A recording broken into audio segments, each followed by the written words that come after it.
Hello, എല്ലാവർക്കും നമസ്കാരം. ഇന്ന് ജനുവരി 15, 2026 വ്യാഴാഴ്ച. ഞാൻ ഈ ഡയറി തുടങ്ങിയിട്ട് 15ാമത്തെ ദിവസം. ഇന്ന് രാവിലത്തെ ആദ്യത്തെ കോളിത ഇവന്റെ ആയിരുന്നു. എൻ്റെ ഒരേ ഒരു ഞൻപൻ. കാരണം വേറൊന്നുമില്ല, പോകുന്ന വഴിയിൽ പുള്ളിക്കാരനൊന്ന് പണിസ്ഥലത്ത് ഇറക്കണം. അങ്ങനെ വീട്ടിൽ ചെന്നു. ഞാൻ അവനെയും പൊക്കി ഞങ്ങൾ നേരെ പണിസ്ഥലത്തേക്ക്.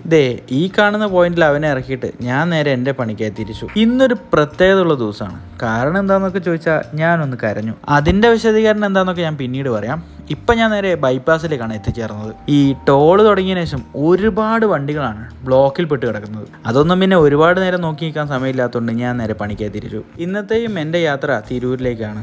ഇടയ്ക്ക് ഉച്ചയ്ക്കൊരു ഗ്യാപ്പ് കിട്ടിയപ്പോൾ ഞാൻ ഭക്ഷണത്തിനായി ഇറങ്ങി. കഴിഞ്ഞ ദിവസം ഞാൻ തിരൂർ വന്ന് പോയപ്പോൾ എൻ്റെ ഒരു സുഹൃത്ത് വിളിച്ചിരുന്നു. അവനെ കാണാൻ പറ്റാത്തതിൽ ഒരുപാട് വിഷമം തോന്നിയിരുന്നു. അതുകൊണ്ടാണ് ഇന്ന് അവനെ കാണാൻ വേണ്ടി പോയത്. ഒരുപാട് കാലങ്ങൾക്ക് ശേഷമാണ് ഞങ്ങൾ പരസ്പരം എല്ലാവരും ഒന്ന് കാണുന്നത്. അതുകൊണ്ട് തന്നെ ഇന്നത്തെ ഉച്ചഭക്ഷണവും അവരുടെ കൂടെയായിരുന്നു. ഭക്ഷണശേഷവും ഞാൻ എൻ്റെ വർക്ക് കണ്ടിന്യൂ ചെയ്തു, കൂടെ എൻ്റെ വെള്ളം കുടിയും. ഇനി ഞാൻ നേരത്തെ പറഞ്ഞ കരച്ചിലിൻ്റെ കഥയിലേക്ക് വരാം. ഈ കഥ നടക്കുന്നത് കോവിഡിന് മുമ്പാണ്. അന്ന് ഞാൻ വേറൊരു കമ്പനിയിൽ വർക്ക് ചെയ്യുന്നു. എൻ്റെ ഒരു കസ്റ്റമറായിട്ട് തുടങ്ങിയതാണ് ഈ ബന്ധം. പിന്നീട് ഞാൻ അദ്ദേഹത്തെ വർഷങ്ങൾക്ക് ശേഷമാണ് ഇന്ന് കാണുന്നത്. ഇന്നും എന്നോട് ആ പഴയ സ്നേഹം കാണിക്കുന്നുണ്ട്. എന്നെ അദ്ദേഹത്തിൻ്റെ വീട്ടിൽ വരെ കൊണ്ടുപോയി ഒരുപാട് പഴയ കാര്യങ്ങൾ നിങ്ങൾ സംസാരിക്കും. അദ്ദേഹത്തിനെ പോലെ വലിയൊരാൾക്ക് എന്നോട് സൗഹൃദം വെക്കേണ്ട ഒരു കാര്യവുമില്ല. ഇങ്ങനെയൊക്കെ ചിന്തിക്കുമ്പോഴാണ് എനിക്ക് ഉള്ളിൽ നിറഞ്ഞു പോയത്. ഒടുവിൽ വർക്കെല്ലാം തീർത്തിട്ട് ഞങ്ങൾ ഒരു സിനിമയ്ക്ക് കയറാൻ തീരുമാനിച്ചു. നേരെ പോയത് CNCയിലേക്കാണ്. ടിക്കറ്റ് എടുത്തുകൊണ്ട് അല്പസമയം കിട്ടിയപ്പോൾ ഞങ്ങൾ അടുത്തുള്ള കടയിൽ കയറി ഒരു ചായയും കടിയും കഴിച്ചു. CNC തിയേറ്ററിന് തൊട്ട് മുമ്പുള്ള കടയാണ്. അവിടെ നല്ല എണ്ണക്കടികൾ കിട്ടും. ഇനി പടത്തിനെ കുറിച്ച് 2 വാക്ക്. ഈ അടുത്ത് കണ്ടതിൽ ഏറ്റവും മോശമായ ചിത്രം. അങ്ങനെ പറയാൻ കാരണം ഒരാശയം മാത്രം വെച്ച് സിനിമ എടുത്ത പോലെയുണ്ട്.